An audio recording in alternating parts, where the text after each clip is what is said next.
राज्यातील लोकसभेच्या दारुण पराभवानंतर भाजप मंथन करणार। पुढील आठवड्यामध्ये भाजपची मंथन बैठक। राज्यातले वरिष्ठ 20 नेते राहणार उपस्थित। मुख्यमंत्री शिंदे आज विदर्भ दौऱ्यावर 547 कोटींच्या कामांचं भूमिपूजन करणार। विधानसभा निवडणुकीच्या पार्श्वभूमीवर दौऱ्याला महत्त्व। काँग्रेसचे नेते राहुल गांधींचे ट्विट करत नव्या सरकारवर टीका। ट्विटमधून घोटाळा आणि दुर्घटनांचा पाढा वाचला। आमदार रोहित पवार आज राज्यपाल रमेश बैस यांची भेट घेणार। शेतकरी आणि विद्यार्थ्यांशी संबंधित समस्यांसंदर्भात निवेदन देणार। नवी मुंबई महापालिकेच्या मुख्यालयावर 10वीच्या विद्यार्थ्यांसह मनसेचा मोर्चा। एप्रिलमध्ये वर्ग सुरू होऊन सुद्धा विद्यार्थ्यांना पाठ्यपुस्तकं न मिळाल्यामुळे मनसे आक्रमक।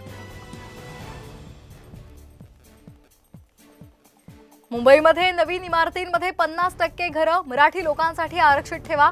अनिल परब यांची मागणी। अशासकीय विधेयक विधानमंडळ सचिवालयाकडे केलं जाणार सादर। अंमली पदार्थ डान्स बार हप्ता वसुलीला चंद्रकांत पाटलांचं छुप्या पद्धतीनं समर्थन होतं। मात्र अजितदादांमुळे या गोष्टी समोर। अमोल विटकरींचा चंद्रकांत पाटलांवर पलटवार।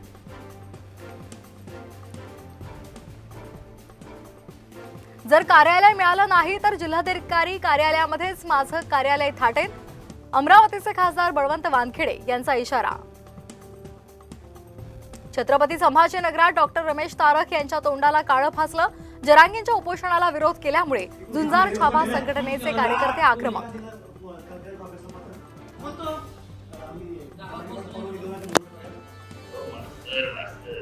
कराडमध्ये विजयी मेळाव्यामध्ये खासदार उदयनराजे यांच्याकडून निळू फुलेंची नक्कल। कराड दक्षिणच्या मतदारांचं कौतुक करताना उदयनराजेंकडून नक्कल। कार्यकर्त्यांची ही जोरदार दाद।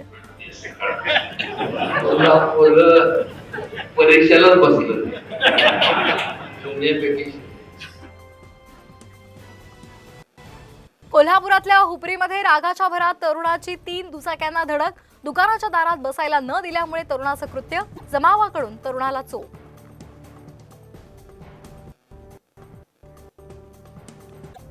संत ज्ञानेश्वर महाराजांचा पालखी प्रस्थान सोहळा काही तासांवर येऊन ठेपला असताना इंद्रायणी नदी फेसाळली।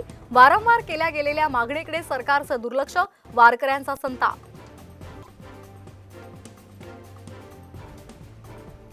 बीपीएल अर्थात अंत्योदय रेशन कार्ड धारकांच्या घरावर पाट्या लावण्याच्या सरकारच्या सूचना। कार्ड धारकांची ओळख व्हावी यासाठी पाट्या लावण्याचा निर्णय। पुण्यामध्ये अल्पवयीन मुलांनी वाहनांची तोडफोड करतानाचा बनवला रील। वाकड पोलिसांमध्ये गुन्हा दाखल। देगलूरच्या कुत्र्यांचा हैदोस। पिसाळलेल्या कुत्र्याचा 20 जणांना चावा। शासकीय रुग्णालयात रेबीज इंजेक्शनचा तुटवडा। पुढचे 3 दिवस कोकणासह राज्यामध्ये पावसाचा इशारा। तर रायगड रत्नागिरी कोल्हापूर पुणे या जिल्ह्यांना ऑरेंज अलर्ट। संत नामदेवांचं जन्मस्थान असलेल्या नरसीमध्ये आज गजानन महाराजांच्या पालखीचं आगमन। गणगण गणात बोते या गजरात स्वागत।